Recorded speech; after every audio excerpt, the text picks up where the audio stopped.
The dust here is not like other dust. It settles on your skin, a fine red powder that whispers of ages you cannot comprehend. The wind doesn't just blow, it moans through the rocky escarpments, a lonely sound that seems to carry forgotten names.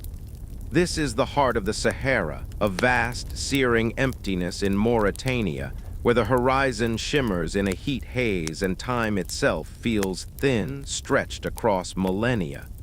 For centuries, it was just a barren expanse on a map, a place of hardship and rock. Then, from the cold, silent void of space, human eyes saw it. A satellite tracing the contours of our planet looked down and captured an image that would ignite the oldest mystery known to humankind. There, in the middle of the most relentless desert on Earth, was a colossal, perfect eye. A series of concentric rings staring unblinking at the cosmos. It looked ancient, deliberate, and profoundly unnatural. To the scientists, it was the Richat structure, a geological oddity. But to a growing number of seekers, historians, and dreamers, that satellite image was a key turning in a lock rusted shut for over 2,000 years. It was the moment the world began to ask a single electrifying question. Did we just find the grave of Atlantis? Our story does not begin in the desert, but in the cool, shaded courtyards of ancient Greece, with the flicker of oil lamps and the sound of a wise man's voice. The man was Plato, a philosopher whose ideas would shape the world.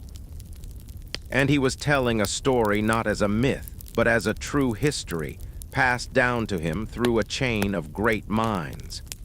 He wrote it down in two of his dialogues, the Timaeus and the Critias, and from that moment the ghost of a lost civilization was born. Plato set the stage not in some vague, magical past, but in a specific time. He said the story came from an Athenian lawmaker named Solon, who heard it from Egyptian priests in the city of Sais. These priests, keepers of records so ancient they made Greek history look like a child's memory, scolded Solon for his people's historical ignorance.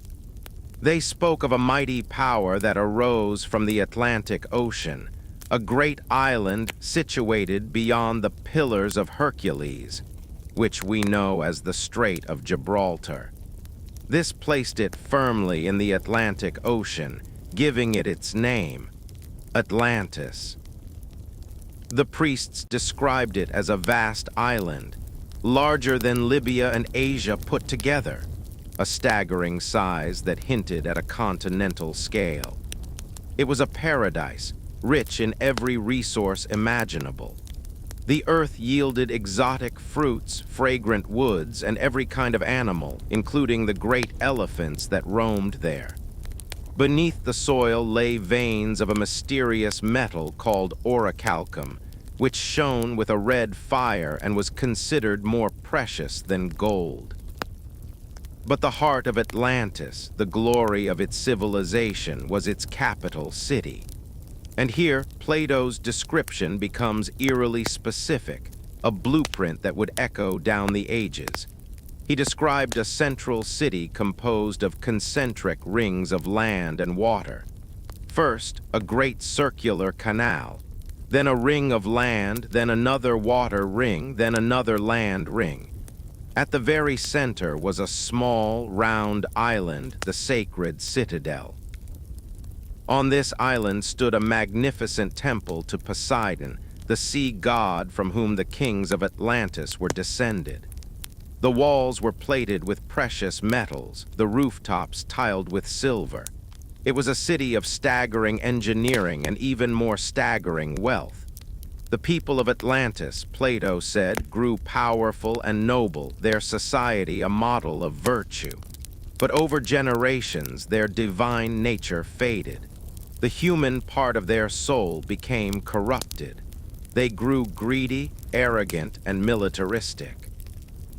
They sought to conquer all the lands within the Mediterranean, including ancient Athens. It was then, at the height of their sinful pride, that the gods delivered their judgment. In a single day and night of misfortune, the priests told Solon, the entire island of Atlantis was swallowed by the sea and vanished. Earthquakes of unimaginable violence shook the land. The great concentric city was shattered. Then the waters of the ocean rushed in, entombing the empire beneath the waves forever. The story was a moral lesson from Plato, a warning about the fall of nations due to pride. But the incredible detail, the geographic clues, and the insistence that it was not an invented fable but a true history ensured it would never be forgotten. It became a ghost in the water, a siren song for explorers, a puzzle without a solution. For over 2 millennia, hunters of the lost city have scoured the globe, from the Bahamas to the Azores, from the Mediterranean to the Caribbean, following whispers and hopeful interpretations. They looked in the sea because Plato said it sank. But what if all this time we were looking in the wrong place? What if the cataclysm that destroyed Atlantis was not a sinking, but a burial? The quest for Atlantis became a labyrinth with 1,000 entrances and no center. For centuries, the vast, unknown Atlantic Ocean seemed the only logical stage for such a drama. Explorers, armed with Plato's text like a treasure map, pointed to islands like the Azores, speculating they were the mountain peaks of the drowned continent. Others looked to the Americas, arguing that the great size described by Plato fit only a landmass like the Caribbean basin. But with each potential site, critical pieces of the puzzle refused to fit. The Azores showed no signs of a vast, sunken, concentric city, only volcanic peaks. The Caribbean lacked the specific description of elephants and the particular mineral wealth Plato detailed. The geological timeline was another relentless enemy. Plato dated the fall of Atlantis to 9,000 years before Solon's time, placing it around 11,600 years ago. Mainstream archaeology and geology stood firm. During that era, the end of the last ice age, no complex Bronze Age civilization of that scale existed anywhere on Earth. Human societies were hunter-gatherers, mastering stone, not metal. The story, scientists concluded, was a beautiful fiction, an allegory created by a philosophical genius. Atlantis was relegated to the realm of myth, alongside Lemuria and Mu, a cautionary tale and nothing more. Yet the ghost would not die. Its persistence in the human imagination was a clue in itself. Why did this particular story, with its oddly specific engineering details, haunt us so? Perhaps because the most brilliant illusions are often built upon a grain of truth. And sometimes the truth is not where the light is brightest, but where the shadows are deepest. While the world stared at the waves, the answer, silent and immense, lay baking under the relentless sun in a place everyone had overlooked. A place so barren and hostile it seemed to guard its secrets by sheer indifference. The desert does not give up its secrets easily. For the nomadic peoples of Mauritania, the Richat structure was simply a part of the landscape, a vast, circular landmark in the Adrar Plateau known locally as Gelb-ur-Richat. On the ground, it is a bewildering, otherworldly place. You walk across a flat, stony plain, and then the earth seems to fall away in a series of giant, stepped rings. The colors are a painter's palette of rust red, burnt orange, chalky white, and deep black. The ridges are sharp, the valleys between them wide and filled with wind-blown sand. It feels less like a natural formation and more like the ruins of a cosmic amphitheater built for gods. Its true scale is invisible from the ground. It is a story that can only be read from the heavens. The Eye of the Sahara, as it came to be known, is over 40 kilometers in diameter. You could drop the entire island of Manhattan inside it and have room to spare. Its near-perfect circularity is what first captured the awe of the astronauts aboard the Gemini missions in the 1960s. They used it as a landmark, a perfect bullseye in the featureless sea of sand. For geologists, it presented a fascinating puzzle. Initial theories suggested it was a massive impact crater, the scar from an asteroid of unimaginable force. But the evidence on the ground did not cooperate. Impact craters have certain signatures: shocked quartz, melted rock, a central uplift. The Richat had none of these. The scientific consensus slowly shifted. This was not a wound from space, but a swelling from deep within the Earth itself. The leading theory describes a process that began over 100 million years ago, during the breakup of the supercontinent Pangaea. A gigantic bubble of molten magma, a plume from the Earth's mantle, pushed upward towards the surface. It did not burst through, but instead lifted the layers of sedimentary rock, limestone, sandstone, and others, like a giant dome. This dome, over eons, weathered and eroded. The different rock layers, some harder, some softer, wore away at different speeds.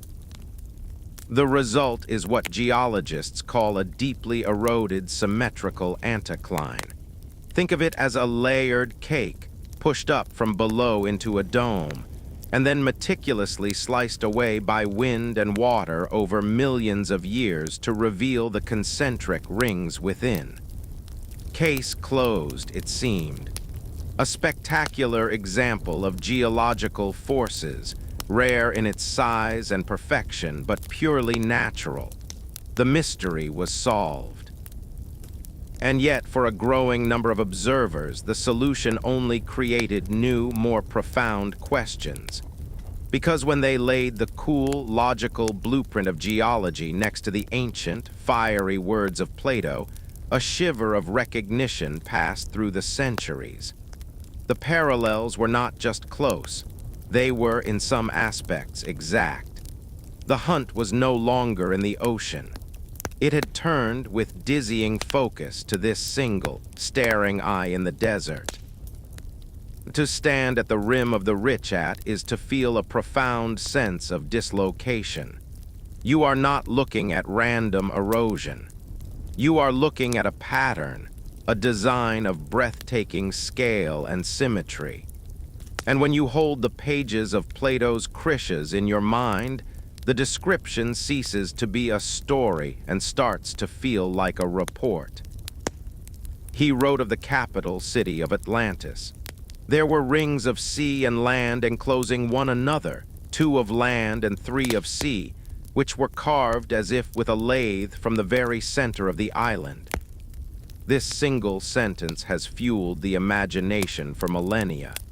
At the Richat, one sees not water and land, but resistant and less resistant rock, creating the same stunning visual effect: concentric rings.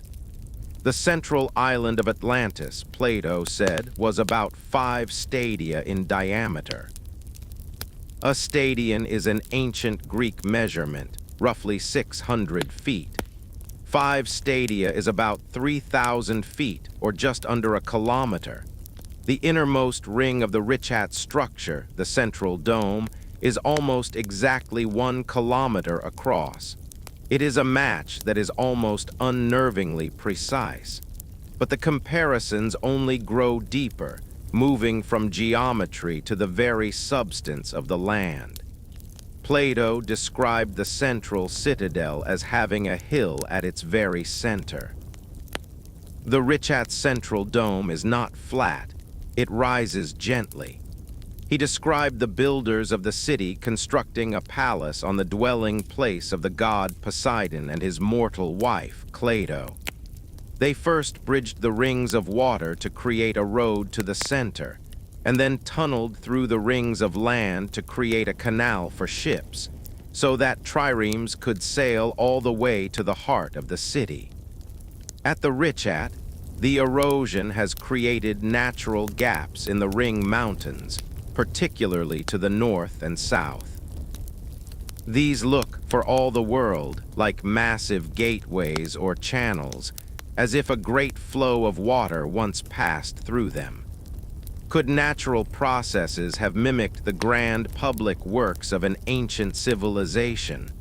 Or are we seeing the worn-down bones of those very works? The materials come next, and here the desert speaks in colors that echo Plato's opulent description. He wrote that the walls of the central city were plated in metals. The wall around the outermost ring was covered in brass, the next in tin, and the third, which surrounded the citadel, flashed with the red light of orichalcum. The Richat is a geological layer cake, and its layers are strikingly colored. The outermost ridges are often dark basaltic rock, which could be seen as brass-like in the sun. The inner rings have bands of pale, almost white sandstone and limestone, which could shimmer like tin. And at the heart, there are striking deposits of iron oxide and quartzite that, under the blazing Saharan sun, glow with a fierce coppery red.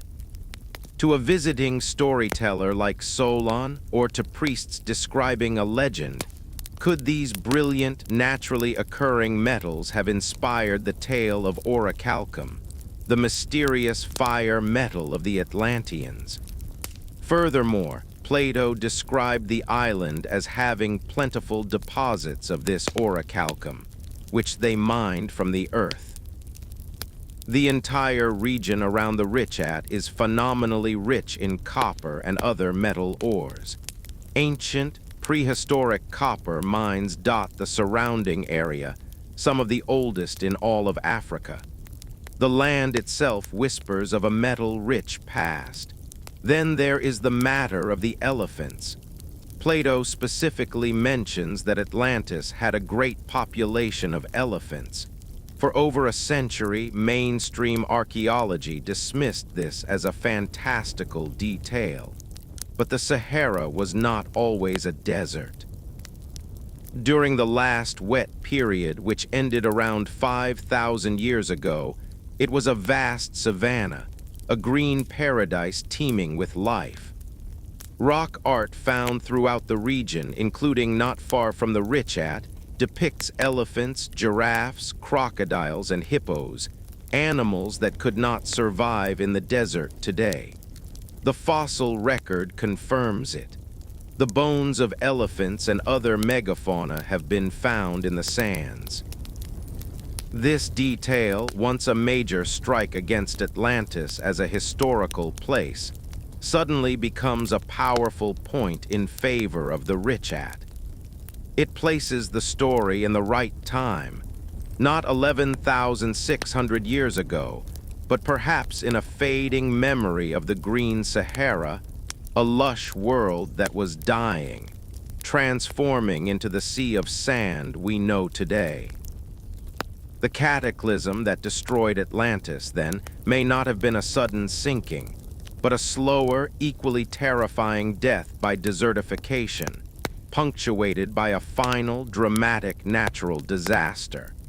The pieces of the puzzle, scattered across philosophy, geology, and climatology, were beginning to click into place with a silence that was louder than any explosion. Plato's most famous geographical clue has also been his most misleading. He stated clearly that Atlantis lay beyond the Pillars of Hercules. For the ancient Greeks, these pillars were the rocky promontories flanking the Strait of Gibraltar, the Rock of Gibraltar in the north and Mount Acha in Ceuta to the south.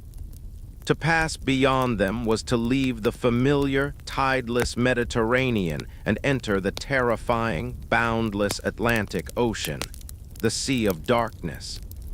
This single phrase has acted as a signpost for 2,000 years, pointing every seeker's gaze westward into the vastness of the Atlantic. But what if this was a misunderstanding, not of Plato, but of the story he himself was told? Or what if the meaning of the pillars changed over the centuries between the fall of Atlantis and the time of Solon? Consider the chain of transmission. The Egyptian priests claimed the story was ancient, passed down through their records. They were telling it to Solon, a Greek, using references a Greek would understand. It is possible that in translating the location from their own ancient maps or descriptions into a geographical concept Solon would grasp, they used the most prominent Western landmark in the Greek worldview, the Pillars of Hercules. But the original Egyptian reference might have been to something else entirely. The ancient Egyptians themselves had a concept of the Pillars of Shu, the god of air, which held up the sky at the western and eastern horizons. The west for them was the direction of the setting sun, the land of the dead, a place of distant, mysterious lands. The term pillars could have been a symbolic, not a literal marker. Now shift the map. Look not west from Greece, but west from Egypt. Draw a line from the Nile Delta across the width of Libya, the ancient name for all of North Africa, and continue westward. It leads you directly to the Maghreb, to the Adrar Plateau of Mauritania. Could the Pillars of Hercules have been, in the original Egyptian telling, a reference to two prominent mountains or rock formations flanking the entrance to the Atlantean realm from the Egyptian perspective? Some researchers point to the massive geological formations of the Atlas mountain range, which were mythologically linked to the Titan Atlas, who held up the sky, a figure often conflated with the Atlantean kings. The Richat structure itself lies just north of the Atlas Range. This reframing is revolutionary. It suggests Atlantis was not an island in the mid-Atlantic, but a coastal civilization on the far side of the African continent, accessible via a long journey across the Sahara when it was still a green and traversable land. This interpretation solves another immense problem: the size. Plato described Atlantis as larger than Libya and Asia put together. This is the detail most often used to dismiss the story as fantasy, as it would imply a continent the size of the entire Atlantic basin. But if Libya and Asia referred not to the continents we know, but to specific provinces or regions known to the Egyptians of Solon's time, the scale changes dramatically. Libya was the coastal region of North Africa west of Egypt. Asia likely referred to a part of the Near East, perhaps modern-day Turkey or the Levant. An island or a landmass larger than these two combined would still be substantial, but not impossibly continental. It could describe a vast, fertile plain surrounding a central mountain, a plain like the one that once existed around the Richat before the desert claimed it. The capital city, then, with its concentric rings, was not the entirety of Atlantis, but its magnificent heart. This recalibration of scale and location is the key that unlocks the Richat hypothesis. It moves the story from the realm of impossible myth to the realm of a plausible, though still lost, Bronze Age kingdom. The Pillars of Hercules cease to be a literal gateway to an ocean grave and become instead a cultural signpost, pointing us away from the sea and deep into the sands of a forgotten past. The search had been looking for a sunken island for so long that no one thought to look for a drowned civilization in a desert. To move from a compelling geographical match to a plausible historical reality requires evidence on the ground. The Richat structure, for all its visual perfection, must yield physical artifacts, the silent whispers of human hands, to be considered seriously. This is where the mystery deepens beyond geometry and enters the contentious, thrilling realm of field research. The immediate area around the Richat is not an archaeological void. Scattered across the rocky plains and nestled within the valleys of the rings themselves are stone artifacts, a lot of them. We are not talking about polished statues or inscribed tablets, but something more fundamental: tools. Vast numbers of Acheulean stone tools, hand axes, and spear points litter the ground. These are ancient, dating from hundreds of thousands to over 1,000,000 years ago, testament to early human ancestors inhabiting the region when it was green. This proves ancient habitation, but not a sophisticated civilization. The critical period for the Atlantis hypothesis lies much later, in the Neolithic and the Bronze Age, roughly between 12,000 and 3,000 years ago. Here, the findings become more intriguing.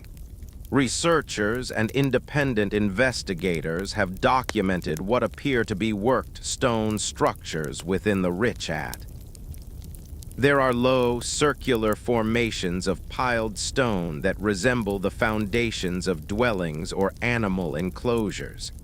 There are long, linear rows of stones that could be the remnants of walls, now collapsed and scattered by millennia of wind. Most strikingly, there are mounds. Dozens of them, some quite large, rising from the flat plains near the edges of the structure. To the untrained eye, they look like natural hills. But their placement and shape have led some to suggest they could be burial barrows or the eroded cores of artificial platforms. Satellite imagery reveals patterns on the ground that are difficult to attribute solely to geology. Straight lines, right angles, and large circular depressions that hint at quarrying or construction. The most debated feature is what some call the harbor. On the southeastern edge of the outermost ring, there is a prominent rectangular-shaped depression with what looks like a channel leading towards the center. It aligns almost perfectly with one of the natural gaps in the rings. Could this be a silted inn, sand-filled remnant of the canal system Plato described, where ships once docked when waters encircled the area? Then there are the bones of the land itself. Plato described the plain surrounding the city as long, oblong, and perfectly flat, shielded to the north by great mountains.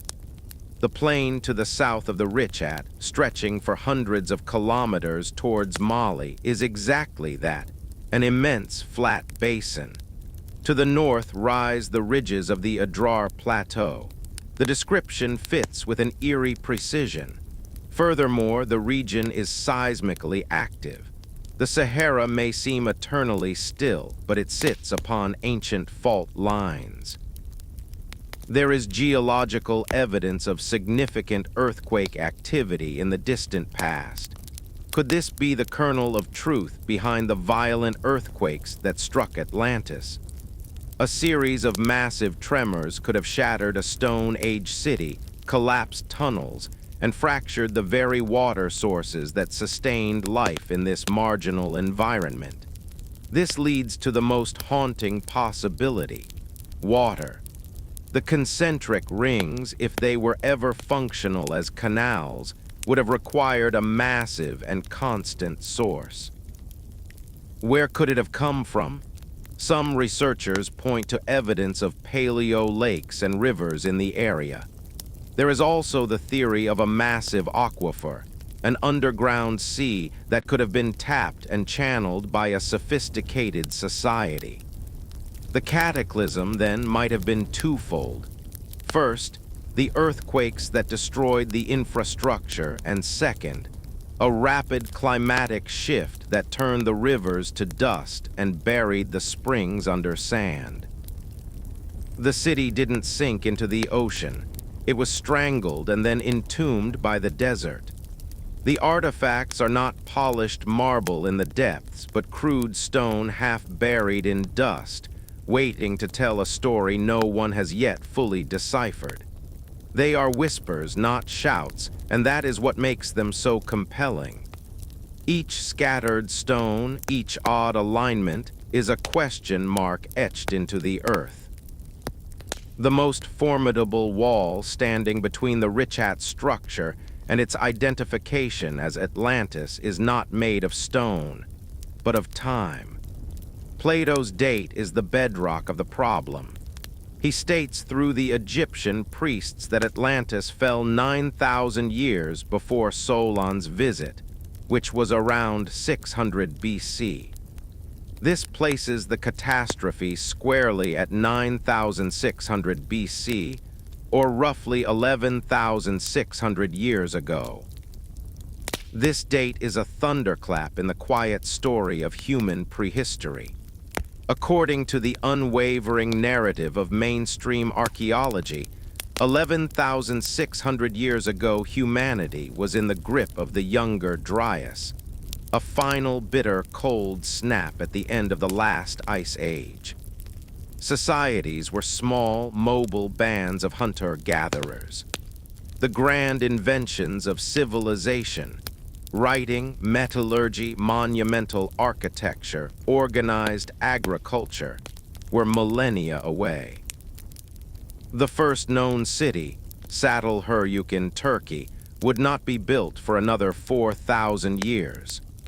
The idea of a Bronze Age empire with canals, temples plated in metal, and a navy capable of threatening Athens and Egypt is, from this perspective, not just unlikely, but impossible.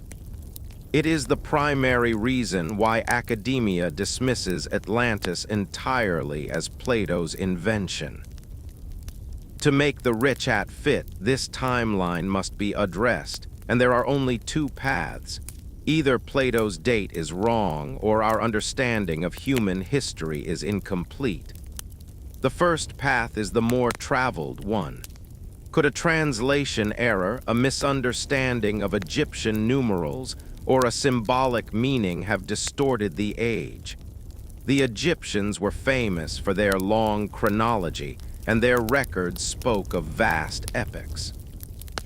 Perhaps 9,000 years did not mean literal years, but seasons or lunar cycles, or was simply a phrase meaning a time immensely long ago. If the number is symbolic, the story could be grafted onto a much later period. A date around 3000 BC, for instance, would place a potential Atlantean culture in the same era as the early dynasties of Egypt and the megalithic builders of Europe. This is a period where complex societies were undeniably emerging. Could a powerful, isolated kingdom have risen in the then green Sahara, trading with the cultures of the Nile and the Mediterranean, only to collapse as its environment failed? This is a plausible, if unproven, scenario that sidesteps the chronological impossibility. The second path is far more radical. It challenges the very framework of human history. A small but vocal group of researchers, often called catastrophists, point to mounting but controversial evidence that suggests a sophisticated human culture could have existed at the end of the last ice age. They cite mysterious megalithic sites like Göbekli Tepe in Turkey, dated to 9600 BC, exactly Plato's date. Göbekli Tepe, with its massive, carved stone pillars arranged in circles, proves that hunter-gatherers were capable of stunningly complex organization and symbolic thought. If that was possible in Turkey, what might have been possible elsewhere in a more favorable climate? They also point to global flood myths, found in hundreds of cultures, which seem to recall a great deluge. Geologists acknowledge that the end of the Ice Age was a time of dramatic, chaotic change. As the glaciers melted, sea levels rose over 400 feet. Coastal lands worldwide were swallowed, but inland, other disasters unfolded. The catastrophic draining of giant glacial lakes, like Lake Agassiz in North America, could have caused sudden, devastating climate shifts. A civilization situated in a now arid region like the Sahara, dependent on a delicate hydrological balance, could have been wiped from the map and memory by such a shift, leaving only the barest, mythologized traces. This theory posits a lost chapter of human history, a cycle of civilization and ruin that occurred long before Sumer and Egypt.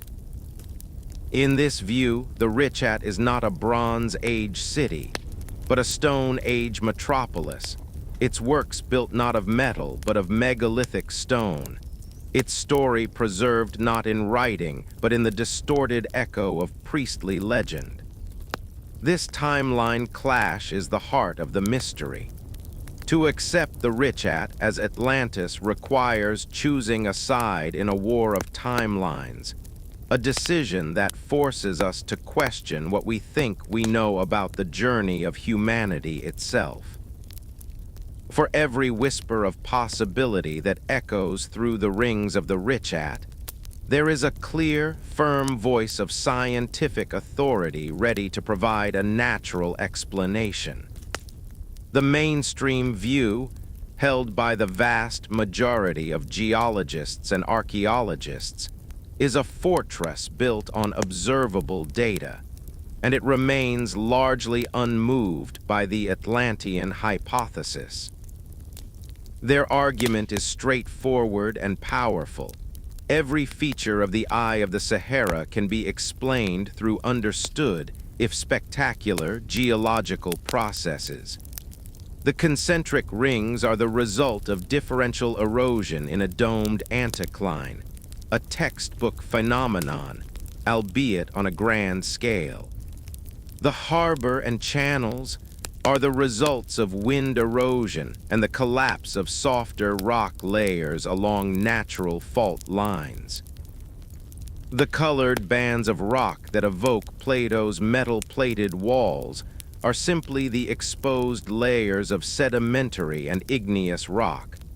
Iron oxide creates reds, limestone creates whites, basalt creates darks.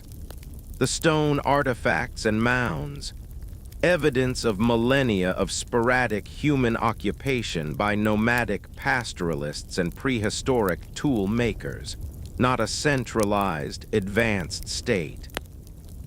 There are no definitive signs of large-scale, organized architecture, no cut stone blocks, no foundations for major buildings, no slag heaps from metalworking on an industrial scale, no pottery shards in stratified layers that indicate permanent, dense settlement. The academic world points to the silence of the historical record outside of Plato.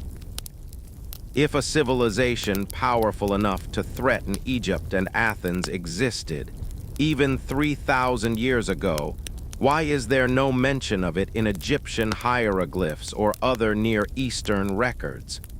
The Egyptians were meticulous record keepers and wrote extensively of their enemies and trading partners. The absence of Atlantis from these records is, for scholars, a deafening silence. Furthermore, the logistics seem insurmountable. Supplying a large city in what is now a hyper-arid desert, even in a greener past, would have required agricultural production on a massive scale. Where is the evidence of terracing, irrigation canals, or the deep, nutrient-rich soil that would result from centuries of farming? The land around the Richat is stark and thin. The burden of proof, they argue, rests squarely on the proponents of the Atlantis theory. Extraordinary claims require extraordinary evidence, and so far the evidence remains circumstantial and interpretative, a series of intriguing coincidences rather than a smoking gun. To them, the human tendency is to see patterns, especially faces and structures, in random natural formations, a phenomenon called pareidolia. They caution that we are projecting a story we desperately want to believe onto a landscape that is telling a different, slower, but equally magnificent story of planetary forces.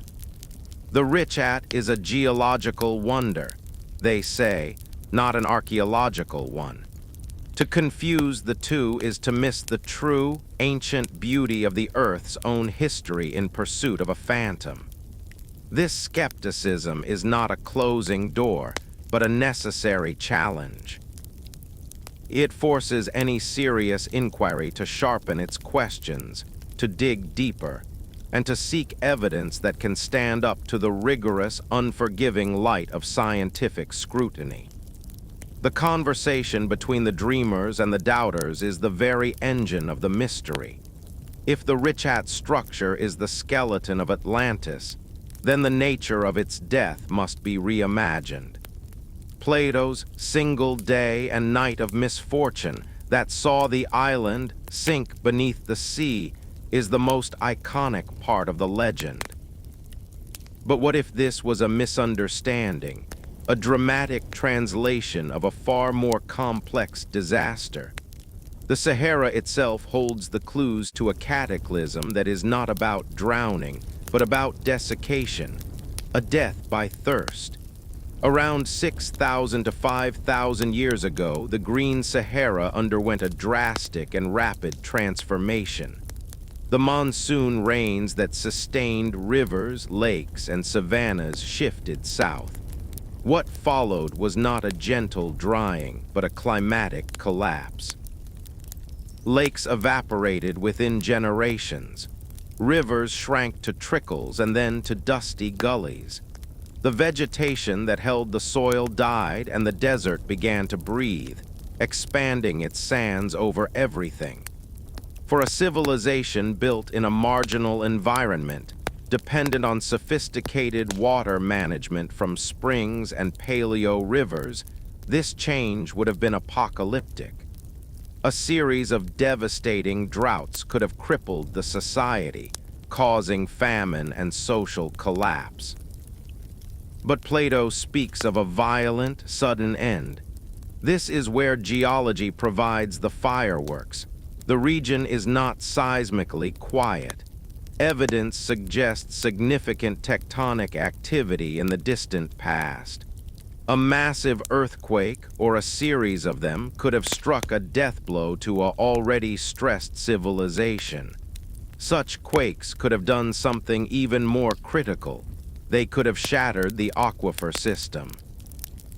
Imagine a society like Atlantis, thriving by tapping into a vast underground reservoir, channeling its water through canals and tunnels within the concentric rings. A powerful seismic event could collapse those tunnels, seal off springs, and even cause the ground to liquefy or subside. From the perspective of survivors or distant observers, the city wouldn't have sunk into the ocean. It would have sunk into the earth as foundations failed and the ground literally gave way. The sea that engulfed it might not have been salt water, but a sea of sand and dust. There is another, more speculative possibility drawn from local legend and broader catastrophe theory. Some researchers point to the possibility of a cosmic impact. The Younger Dryas period, around 12,800 years ago, is theorized by some to have been triggered by a comet or asteroid fragment striking the Earth, causing wildfires, climate chaos, and megafaunal extinctions. Could a later, smaller impact event in North Africa have been the final blow? A large airburst or strike near the Richat could have generated a shockwave of immense heat and force, leveling structures and igniting fires, followed by a dust cloud that altered the local climate for centuries. Such an event would be seared into collective memory, described as fire from the sky and the earth shaking, followed by a great darkness of dust. A story that could easily evolve into a tale of the gods' wrath and a sinking into a muddy, chaotic sea. The survivors, if there were any, would have scattered, their world literally turning to dust around them. They would have fled to the last remaining refuges with water: the Nile Valley, the Mediterranean coast, the Niger River basin. They would have carried with them fragments of their knowledge, stories of a great circular city, of advanced engineering, of a cataclysm from the earth and sky. These stories, told and retold over generations, would have condensed and simplified the complex tragedy of drought, earthquake, and desertification could have become, in the poetic language of myth, a simpler, more dramatic image. A proud island punished by the gods, swallowed in one terrible day by the sea. The sea in the story, then, is a metaphor both for the vast, lifeless ocean of sand that conquered their home, and for the terrifying, ground-swallowing power of the earthquakes that shattered it. The truth, as it often is, may be more terrible and more complex than the myth. The desert did not just bury Atlantis. It may have drunk it dry and then entombed it in its own dust. If a civilization of significance truly faded in the desolation around the Richat, its influence would not have vanished without a trace. It would have flowed like the last trickle of a dying river into the cultures that survived. This is the search for the echo, not the voice, for the shadow of Atlantis in the historical civilizations we know. The most tantalizing connections point towards ancient Egypt. The Egyptian priests who told Solon the story claimed it was a true history from their own oldest records. What if this was not a boast, but a cultural memory? The rise of dynastic Egypt around 3100 BC appears with startling suddenness. Sophisticated writing, advanced mathematics, monumental architecture, and a complex religion seem to emerge in a relatively short time. Mainstream archaeology explains this as a brilliant, indigenous evolution. But the alternative question persists. Could this flowering have been accelerated or influenced by an influx of refugees bringing knowledge from a dying kingdom in the West? Some researchers see philosophical and architectural parallels. The Egyptian obsession with circular and concentric symbolism, seen in their hieroglyphs and certain temple layouts, could be a faint reflection of a city built in rings. The story of the god Osiris, who is slain and his body scattered, only to be resurrected as lord of the underworld, mirrors the theme of a great kingdom that was destroyed and whose legacy was dispersed, only to live on in myth. More concretely, the ancient Egyptians themselves spoke of the Tekhenu, a mysterious people from the west, from the direction of the setting sun. Could these have been trading partners or even the last remnants of an Atlantean diaspora? Looking beyond Egypt, the echoes might resonate across the Mediterranean. The megalithic culture that built stone circles and dolmens from the coasts of North Africa to Iberia, France, and the British Isles shares a common, enigmatic language of stone. These builders appeared around the time the Sahara was drying. Could the knowledge of working and moving massive stone have traveled with displaced peoples? The legend of the Sea Peoples, a confederation of mysterious raiders who attacked the established empires of the eastern Mediterranean around 1200 BC, causing widespread collapse, has long puzzled historians. Their origins remain unknown.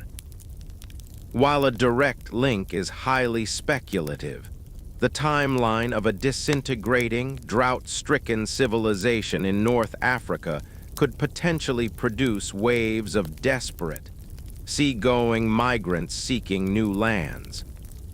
Closer to the Richat itself, the local Berber and Tuareg peoples of the Sahara have legends that speak of a glorious past, of cities now lost to the sands. Their intricate knowledge of water sources and survival in the harsh desert could be the hardened, practical legacy of ancestors who once managed a far more abundant landscape. The very word Atlas, the name of the mountain range, is intertwined with the myth. Atlas was the titan condemned to hold up the heavens. Plato himself wrote that the first king of Atlantis was named Atlas. The mountains named after him stand sentinel near the Richat. This is not proof, but it is a haunting coincidence. A name surviving in geography long after the people who might have inspired it were gone. The most powerful legacy of Atlantis, however, is not in stone or story, but in the human psyche. It has become the ultimate archetype of the lost golden age, of pride leading to a fall, of nature's fury wiping away human achievement. This story is so universal, so deeply felt, that it begs the question: why does this specific narrative, with its specific details, grip us so? Is it because it is a brilliant fiction that taps into our deepest fears and regrets? Or is it because it is a distorted memory, a ghost limb of our species, history, tingling with the ache of something real that was lost? The search for Atlantis, then, is more than a treasure hunt. It is an attempt to find the origin of that ghostly ache, to give a name and a place to the haunting idea that we have been here before, reached greatness, and forgotten the lessons written in our own ruins. The desert, in its immense silence, holds that question without answering it. The story of Atlantis has left the pages of ancient texts and the realm of campfire speculation. It has entered the age of technology, armed with satellites, ground-penetrating radar, and the relentless curiosity of the digital era.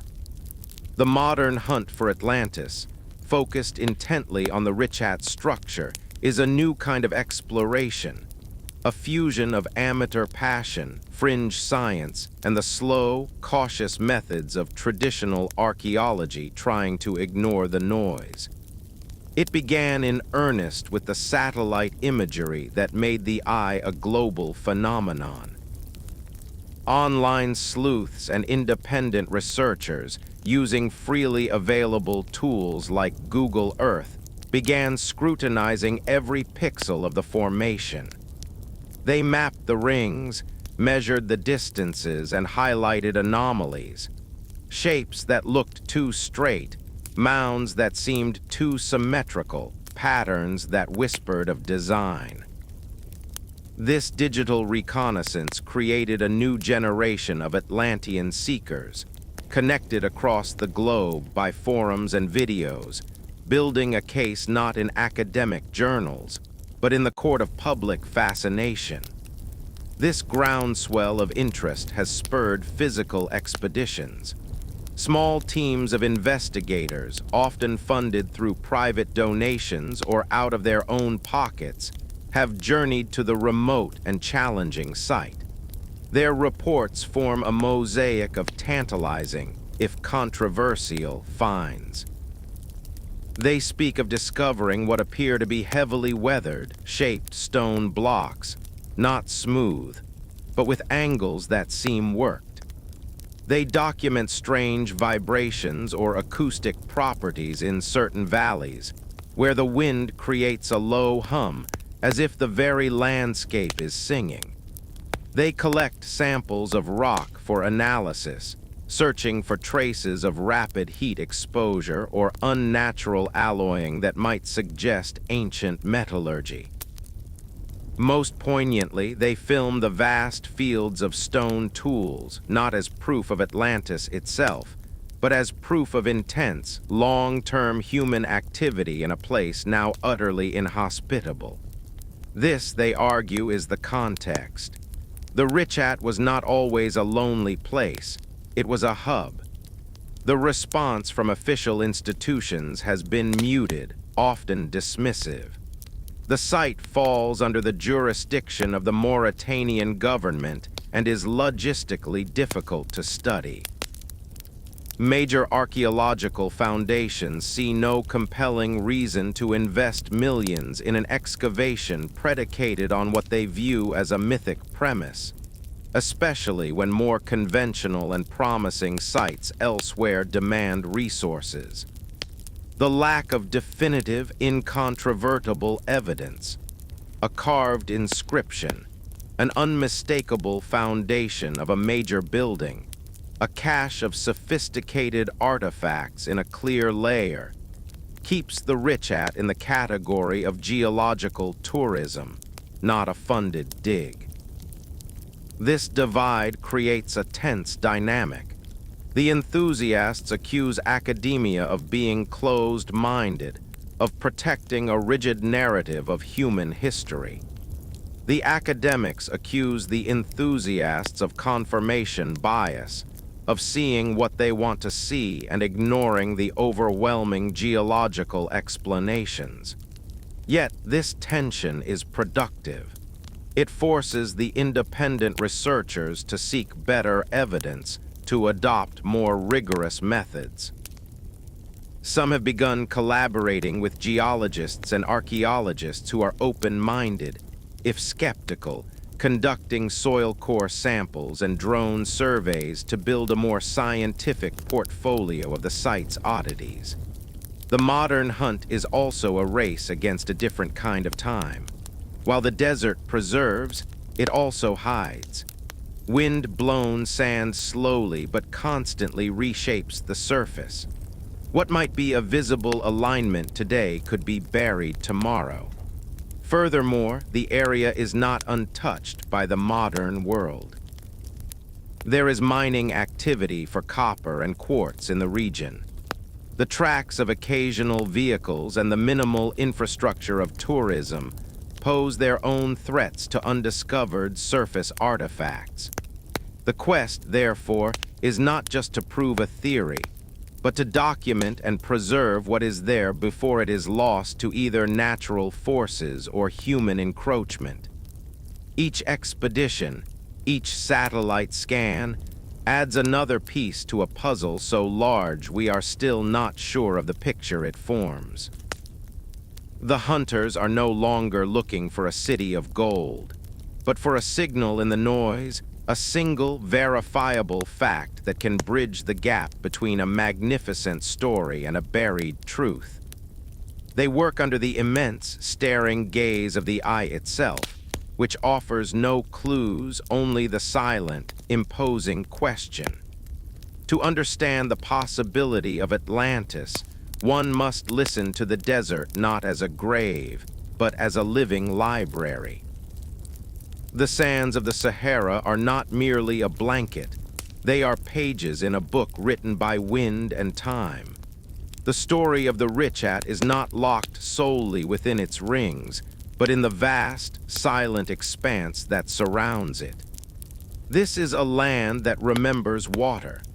From the air, the ghostly lines of ancient riverbeds, called wadis, etch the landscape like veins on a skeletal hand. These are not the gentle curves of small streams, but the broad, sweeping paths of mighty rivers that once flowed from distant highlands, channels that could have carried trade and sustenance to a heartland civilization. Satellite imagery reveals the pale, shimmering outlines of vast lakes that once dotted the region, their beds now flat, mineral-rich plains known as sabkas. One such immense paleo-lake likely existed to the north of the Richat. Imagine the sight from the central dome. Not a blinding sea of sand, but a glittering expanse of freshwater, ringed by green savanna with herds of animals coming to drink. This changes the entire image. The concentric rings would not have been set in a desert, but possibly at the junction of lake and river, a perfect location for a city that relied on water for defense, transport, and life. The land also speaks through the people who have survived its hardening. The Imragin and Tuareg nomads, masters of this harsh realm, carry oral histories that stretch back into the haze of time. Their legends do not speak of Atlantis, but they tell of a lost city of great wealth called Waden, or of a past age when the land was green and cities prospered before being swallowed by the advancing dunes. They speak of hidden springs that appear and vanish, knowledge passed down through generations about secret water sources, a survival skill that could be the faded legacy of a society that once mastered hydro-engineering on a grand scale. Their traditional navigation relies on an intimate understanding of the landscape's subtle cues.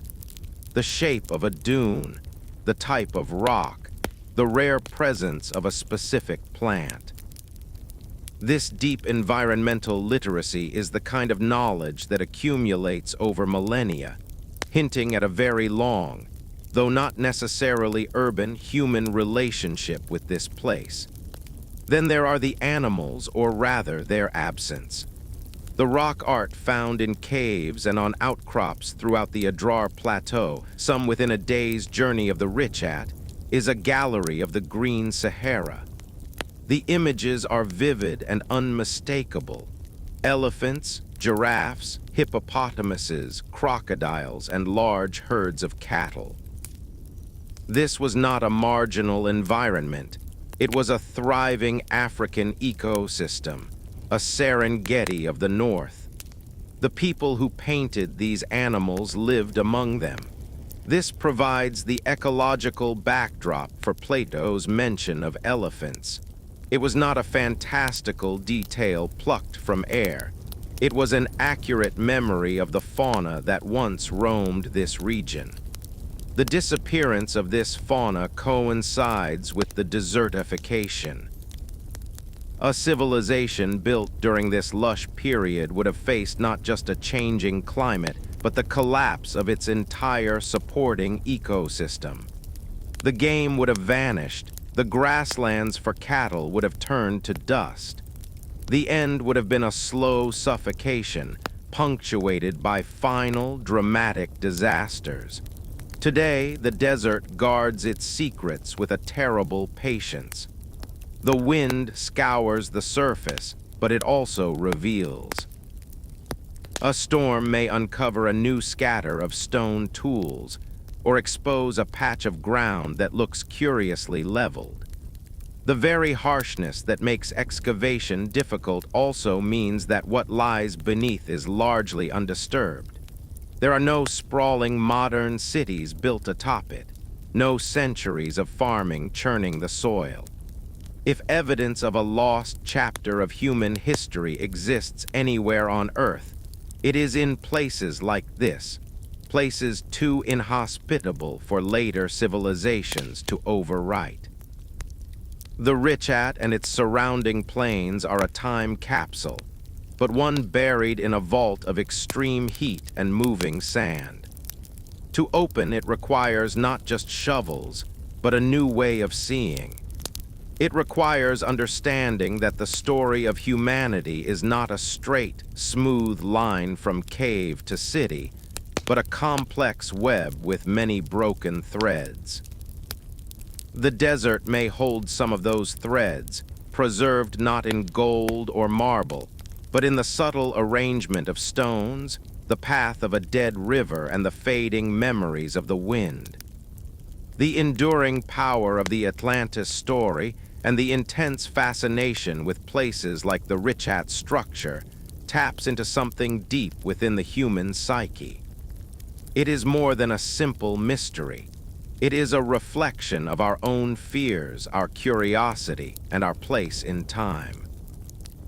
We are a species haunted by endings, obsessed with origins. Atlantis represents the ultimate. What if a mirror held up to our own civilization, showing a glorious rise, a moral fall, and a sudden, utter collapse? In an age of climate anxiety, technological dread, and societal unease, the parable feels less like ancient history and more like a warning for our future. The idea that a great culture could vanish, leaving only whispers, forces us to confront the fragility of our own world. The desert, in its stark, unforgiving emptiness, is a powerful symbol of that fragility. It shows us a world that was once alive and is now dead, a reminder that environments can change catastrophically. This search is also driven by a sense of a missing chapter.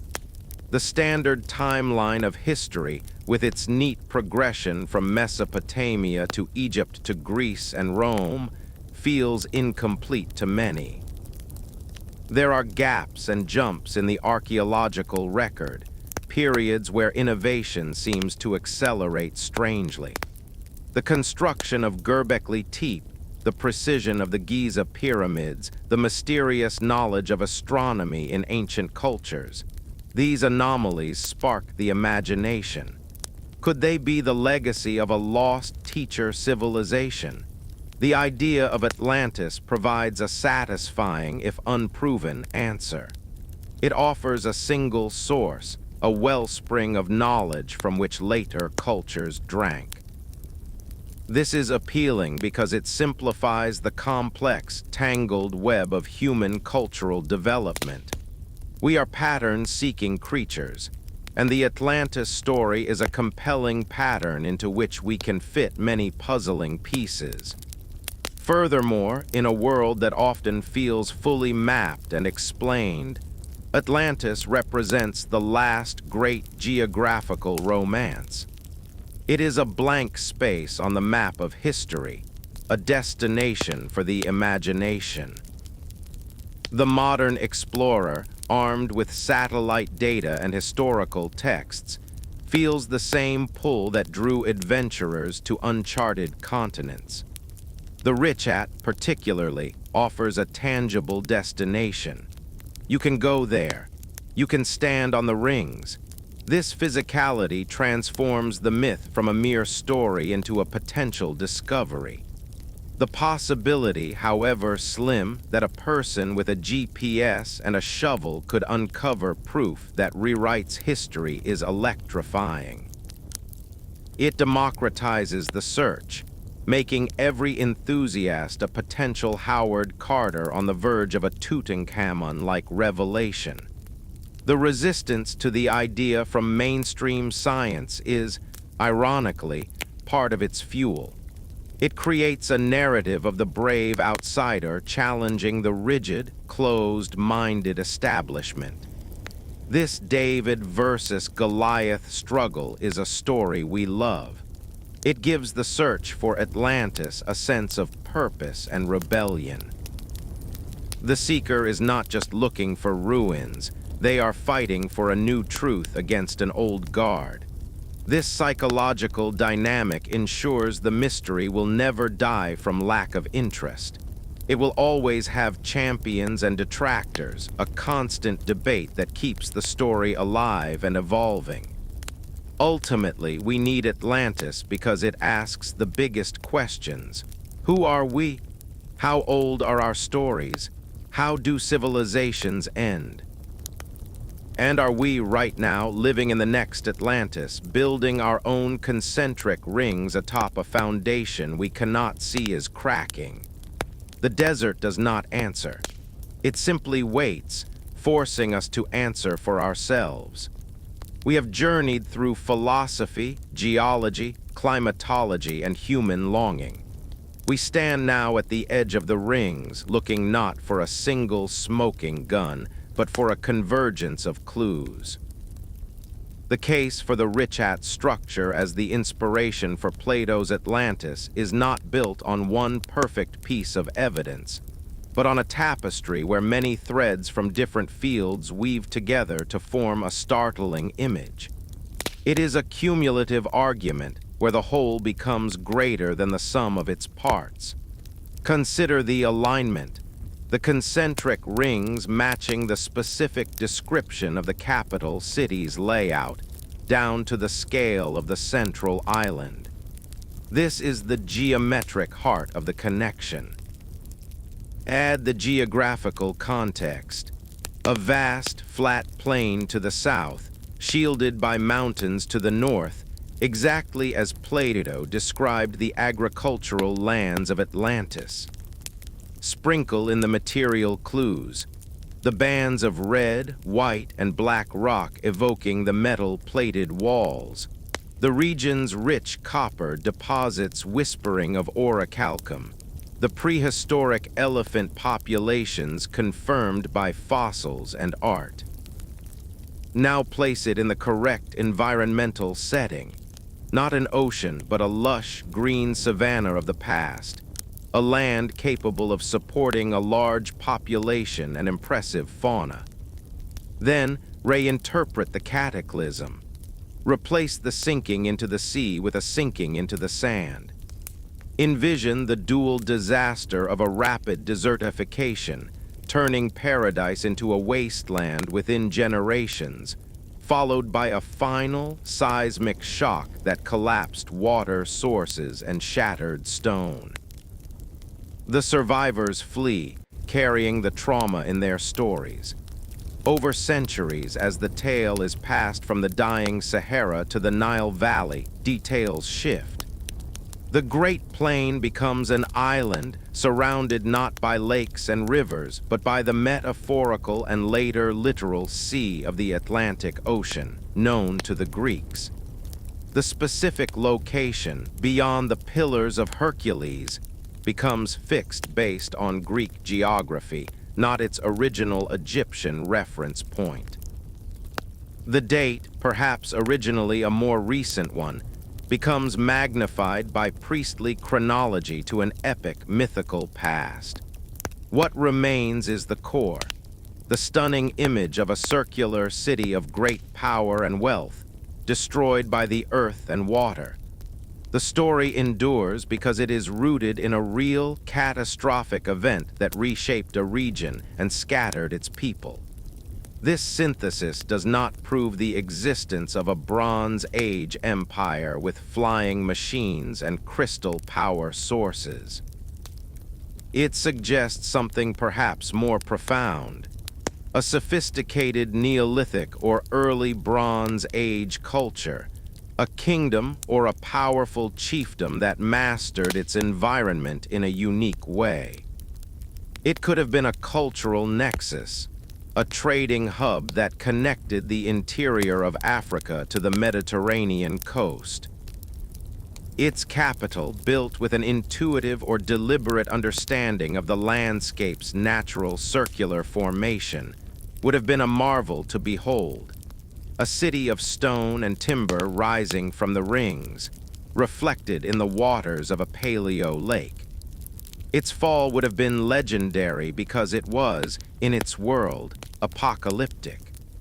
This view allows Atlantis to step out of the realm of pure myth and into the realm of legend, a story with a distorted but recognizable basis in historical fact. The Richat is not a sunken city waiting to be raised.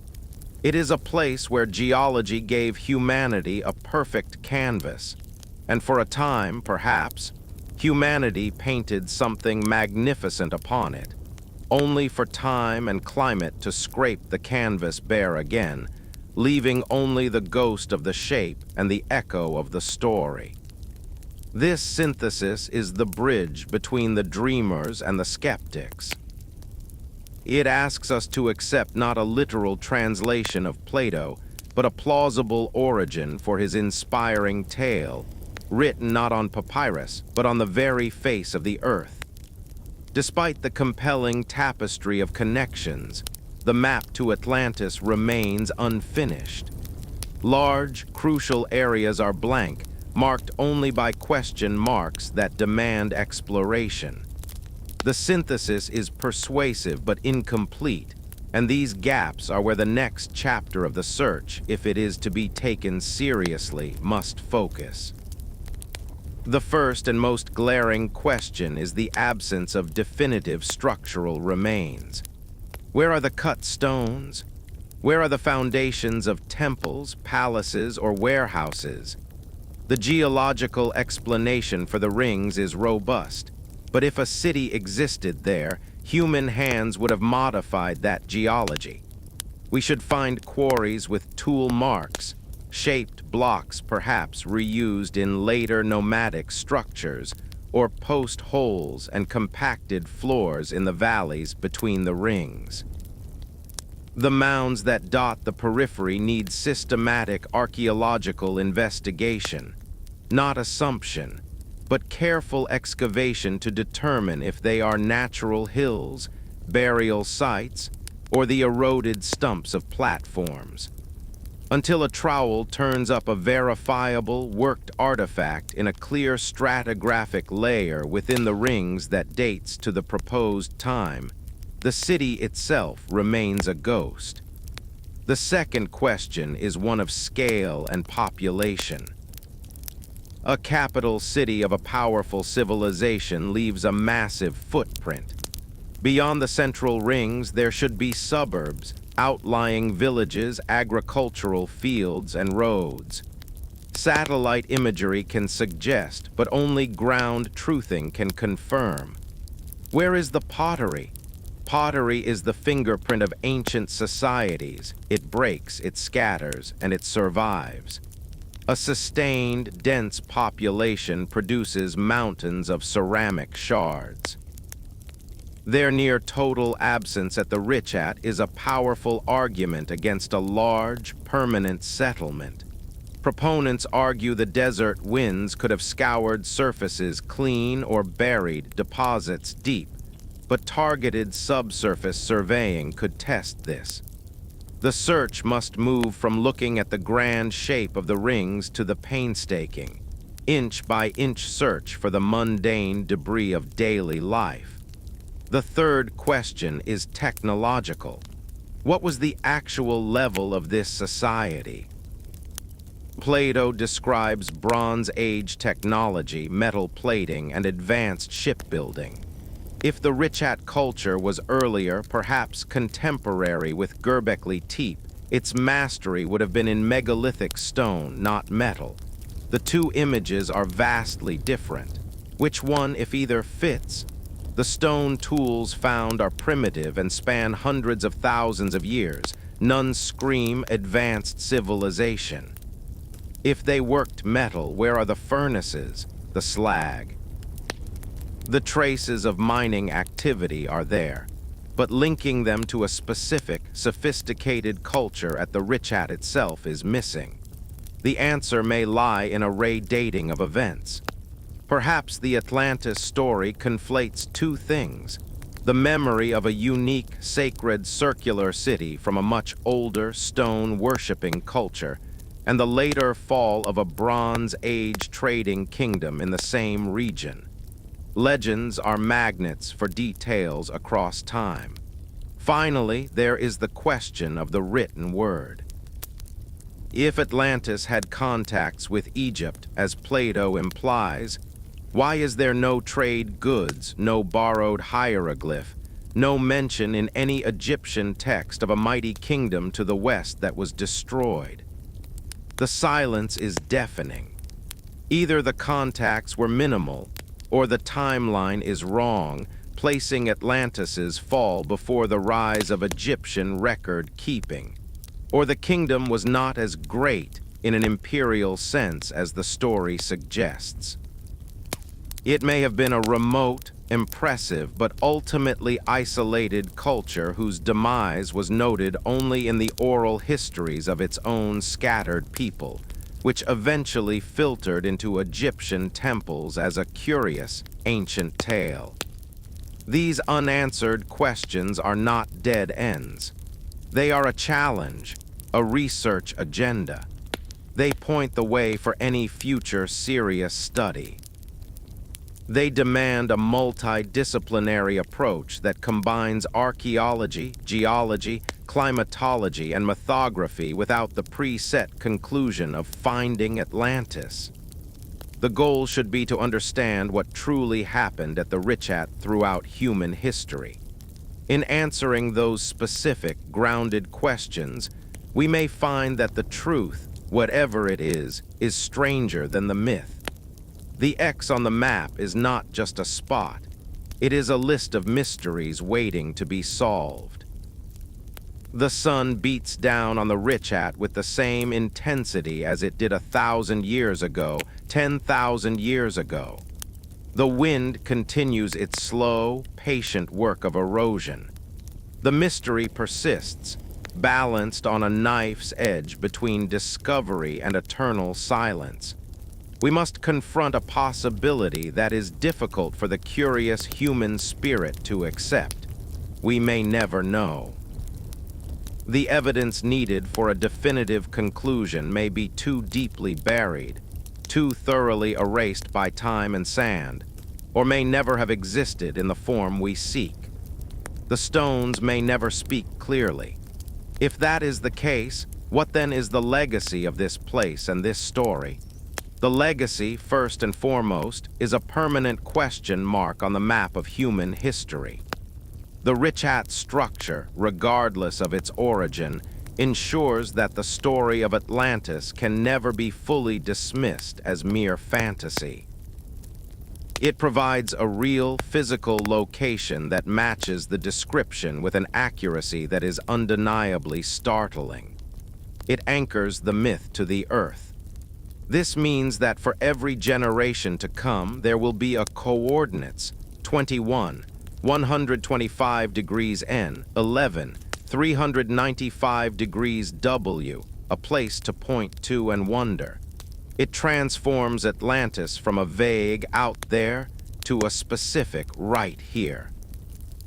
This geographical tether guarantees the mystery will live on, inviting new minds with new technologies to take up the search. Secondly, the quest for Atlantis, focused through the lens of the Richat, has already expanded our understanding in valuable ways. It has forced a deeper public engagement with climatology. The dramatic story of the Green Sahara is now part of popular knowledge because of this mystery. It highlights the incredible ingenuity of ancient peoples, not necessarily Atlanteans, but the Neolithic cultures that adapted to and thrived in now-vanished ecosystems. The discussion challenges the rigid timelines of history, encouraging a healthy debate about the pace and nature of cultural development. Even in opposing the theory, mainstream science is compelled to better explain the Richat's geology and the true story of human settlement in the Sahara, leading to better science and communication. Finally, the story's enduring power reveals something beautiful about humanity. We are creatures who look at a strange formation in the desert and see not just rock, but a story. We hear an ancient philosopher's tale and feel compelled to board planes, trek across desolate landscapes, and study satellite images, driven by the sheer force of wonder. This urge to connect, to solve, to find our origins, is a testament to our imagination and our relentless desire to understand our place in the deep time of our planet. The Richat, as a potential Atlantis, becomes more than an archaeological site. It becomes a monument to human curiosity itself. So, whether the Richat is the corpse of a lost civilization or merely a stunning geological mimic, its value is undeniable. It reminds us that our world still holds profound mysteries in plain sight. It teaches that history is not just written on parchment, but etched in landscape and carried on the wind. And it shows that sometimes the search for an answer is more important than the answer itself. For in the searching, we learn about the earth, about the past, and ultimately about our own boundless need for wonder. The eye of the Sahara stares at the cosmos, silent. And we, small and persistent, stare back, forever asking the question. The gaze of the world is turning, slowly but surely, towards the eye. What happens next to this remote, silent place will shape not only its physical future, but also the fate of the mystery it holds. The increasing notoriety of the Atlantis theory brings with it a double-edged sword, the promise of study and the peril of destruction. Currently, the Richat is a geological formation of interest, a destination for adventurous tourists, and a landmark for satellite imagery. Its protection is minimal, its management focused more on the logistical challenges of the desert than on preserving potential unseen archaeological value. If interest surges, if the whispers of Atlantis grow to a shout, this could change dramatically. An influx of well-meaning but untrained seekers could inadvertently damage subtle surface clues. The tracks of off-road vehicles could obliterate fragile arrangements of stone that are the last hints of human activity. The desire to take a souvenir, a rock from the sacred rings, could chip away at the very fabric of the site.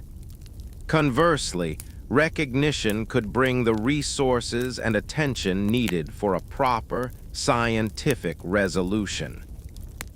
If the Mauritanian government, perhaps in partnership with international universities and institutes open to unconventional hypotheses, were to designate the area as a protected zone of both geological and archaeological significance, it could enable systematic study.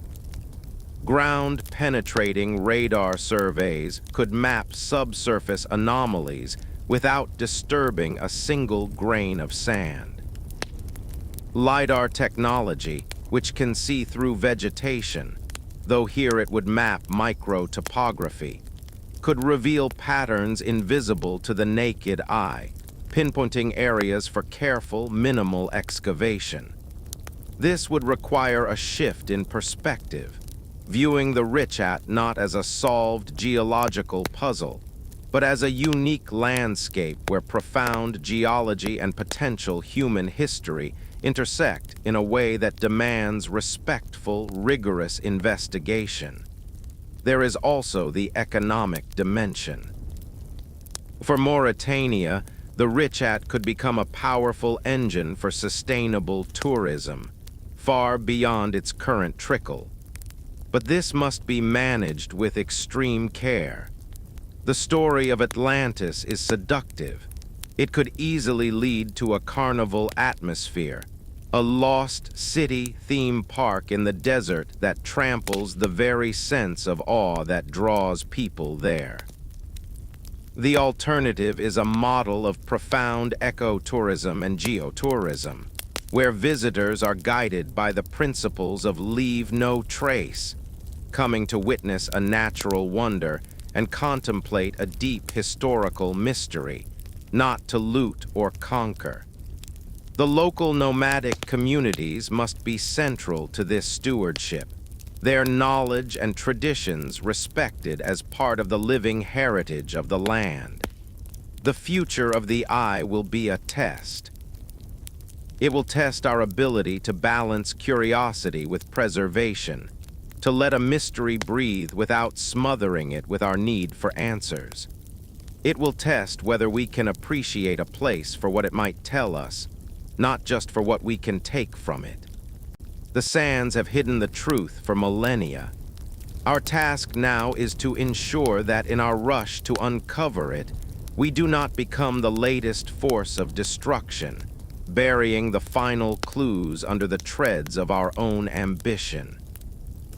The eye has watched empires of sand rise and fall. It will watch us too, and our actions will write the next chapter in its long, silent story.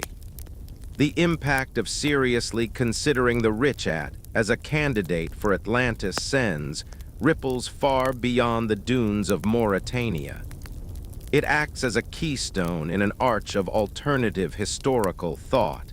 If it were proven true, even in a modified form, the vibration would shake the foundations of how we see the ancient world. Suddenly, the Sahara is no longer a peripheral blank space in early human history, but a potential heartland. The migrations of peoples out of a dying green paradise become a central narrative, explaining the sudden flowering of cultures along the Nile, the Niger, and the Mediterranean coast not as independent miracles, but as resurgences fueled by displaced knowledge and desperate innovation.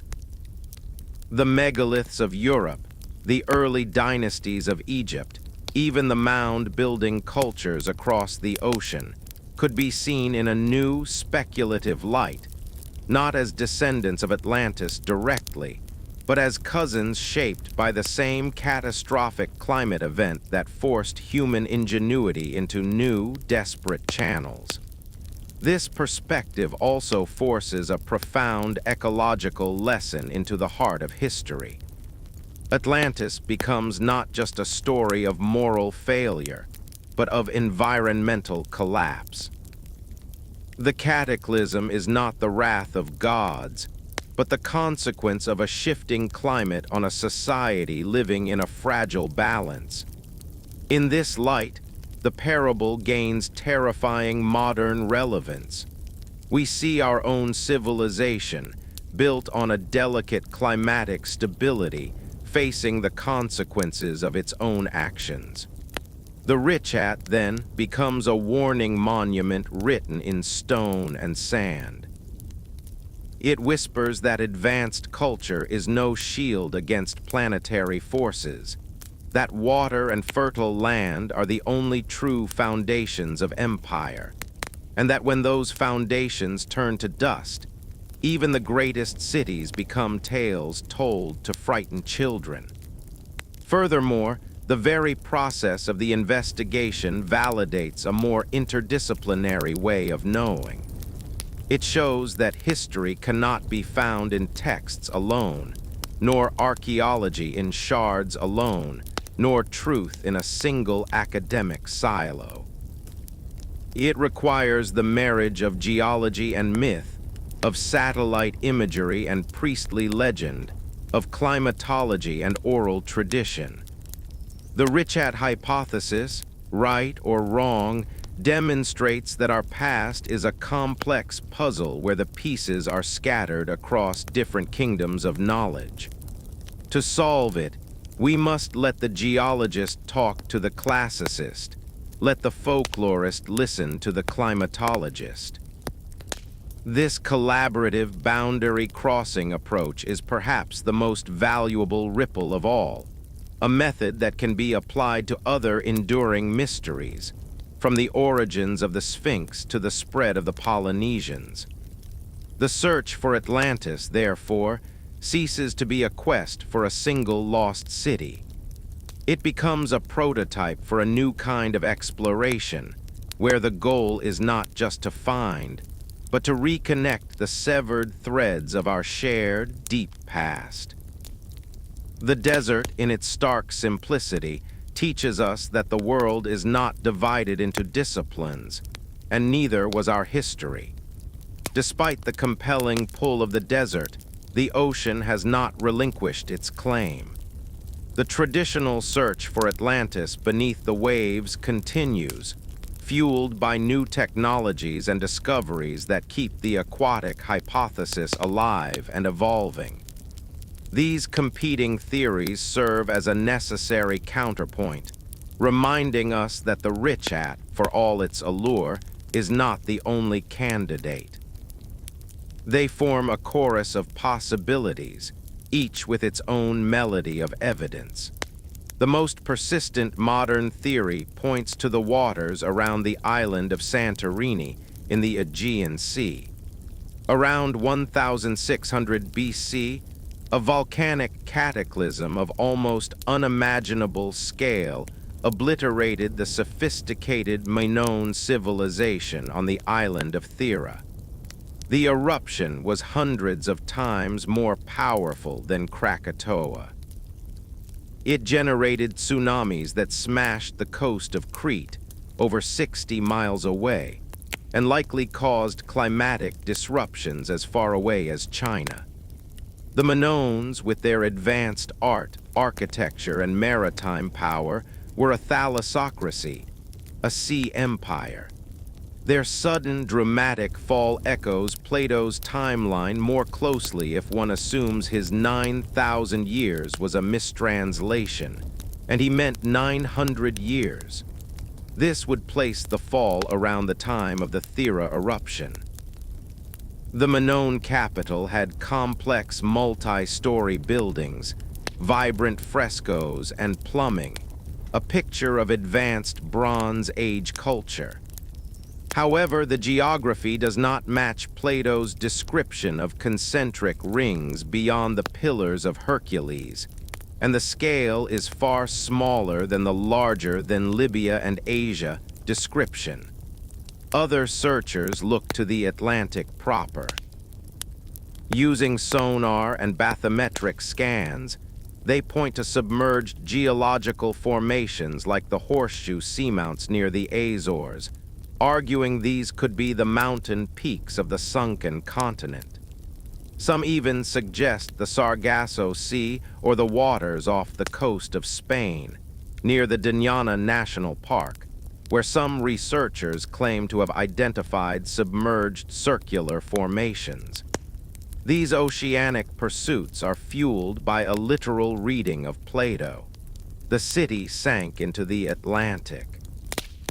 They argue that a desert site, no matter how geometrically perfect, cannot fulfill the core element of the story, a destruction by water. They see the Richat as a fascinating red herring, a geological coincidence that distracts from the real search in the deep, where the evidence, if it exists, is preserved in the silt and darkness, safe from the erosive wind. These theories maintain that the true Atlantis is where Plato said it was, in the ocean that bears its name, a constant reminder that the most obvious clue might just be the right one. This eternal division, land versus sea, ensures the mystery is never monopolized. It forces every theory to sharpen its arguments, to explain not only why its site fits, but why the others do not. The ocean's hold on the legend is powerful, a siren song that continues to call explorers to its depths, ensuring the story of Atlantis remains as fluid and boundless as the sea itself. To stand at the center of the Richat is to stand under a dome of sky so vast and unpolluted it feels like a different kind of ocean. The stars at night are a fierce, crowded brilliance, the Milky Way a spilled river of light. This connection to the heavens opens another dimension to the mystery, one that moves beyond geology and into archaeoastronomy, the study of how ancient peoples understood the cosmos. If the Richat was a sacred or important site, would its builders have aligned it with the stars? And if so, what might those alignments tell us? Investigators have begun to ask whether the natural formation was chosen, and perhaps modified because it functioned as a colossal observatory or celestial calendar. The most striking proposition involves the solstices. Some researchers claim that the prominent northeastern and southwestern gaps in the ring structure align with the sunrise and sunset points during the summer and winter solstices. Imagine the sun, on the longest day of the year, rising precisely through a notch in the rocky ridge, casting a beam of light that travels across the plain to illuminate a central point. Such an alignment would mark the Richat as a place of profound ritual significance, where the cycles of time and the power of the sun were woven into the very landscape. This would not be unique. Stone circles from Nabta Playa in Egypt to Stonehenge in England demonstrate that Neolithic peoples possessed sophisticated astronomical knowledge and built structures to honor it. A natural, circular formation with such alignments would be a gift from the earth, requiring minimal modification to become a temple under the open sky. Furthermore, there is the haunting question of the lost constellation. Plato writes that the Atlanteans held ceremonies where they hunted a bull without weapons, using only ropes and prayers, a ritual possibly tied to the worship of Poseidon. Some see in this a possible reference to the constellation Taurus, the bull. Could the layout of the city, or specific sightlines from its center, have pointed to key stars in Taurus or other constellations important to their cosmology? The precession of the equinoxes, the slow wobble of Earth's axis over a 26,000-year cycle, means the night sky looked different thousands of years ago. Using software to model the sky over the Richat at various dates, researchers could search for celestial correlations that might have been meaningful to its inhabitants. This celestial layer adds depth to the hypothesis. It suggests that if people did gather at the Richat, it may have been first and foremost a ceremonial center, a place of pilgrimage and knowledge, before it was ever a city of metal and kings. Its power came from its geography, yes, but also from its connection to the heavens. The cataclysm, then, would have been more than an earthly disaster. It would have been a tearing of the fabric between the people and their gods, a darkness that fell on both the land and the stars they watched.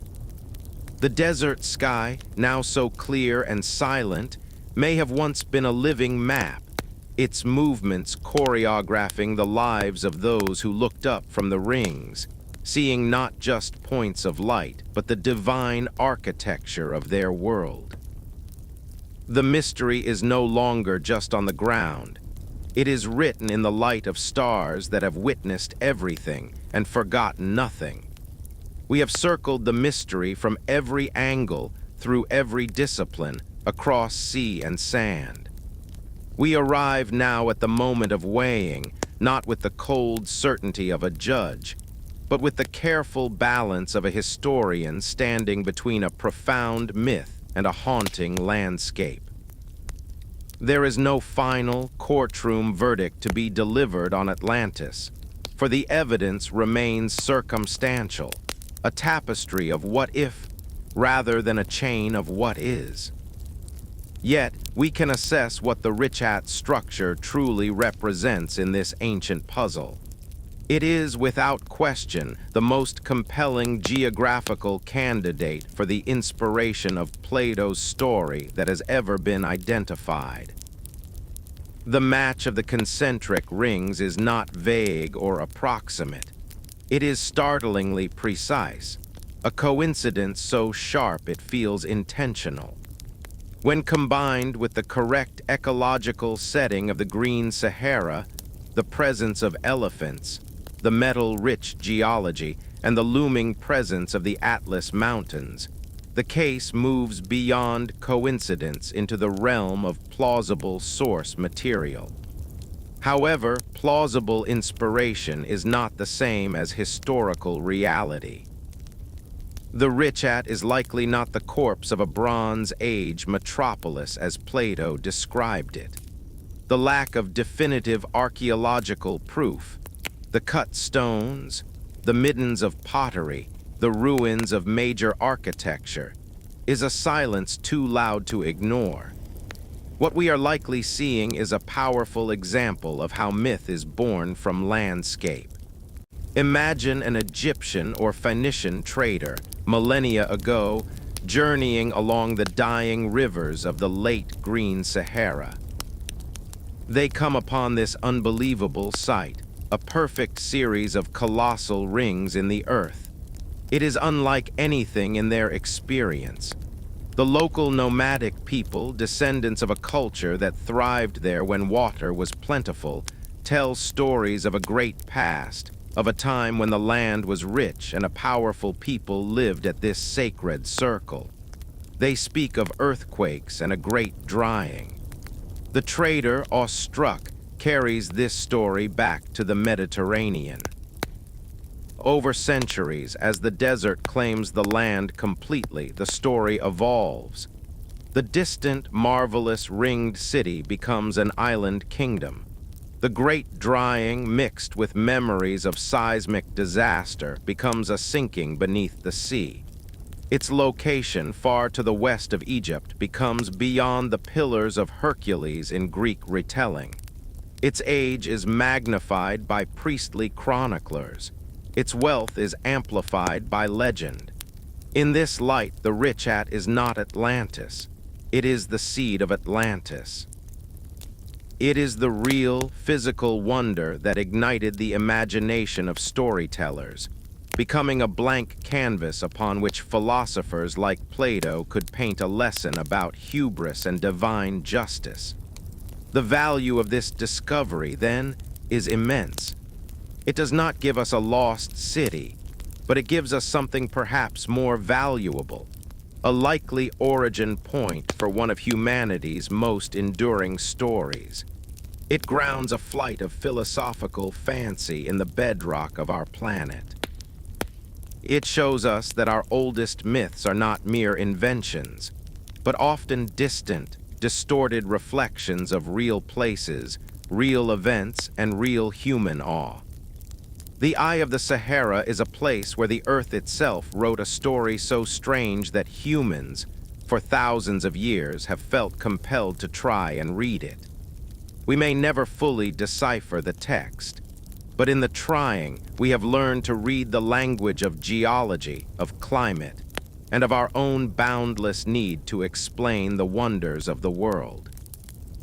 The search for Atlantis, therefore, ends not with a city of gold, but with a deeper truth, that our history is woven from both stone and dream, and sometimes the most lost things are not cities, but the memories of how those dreams began.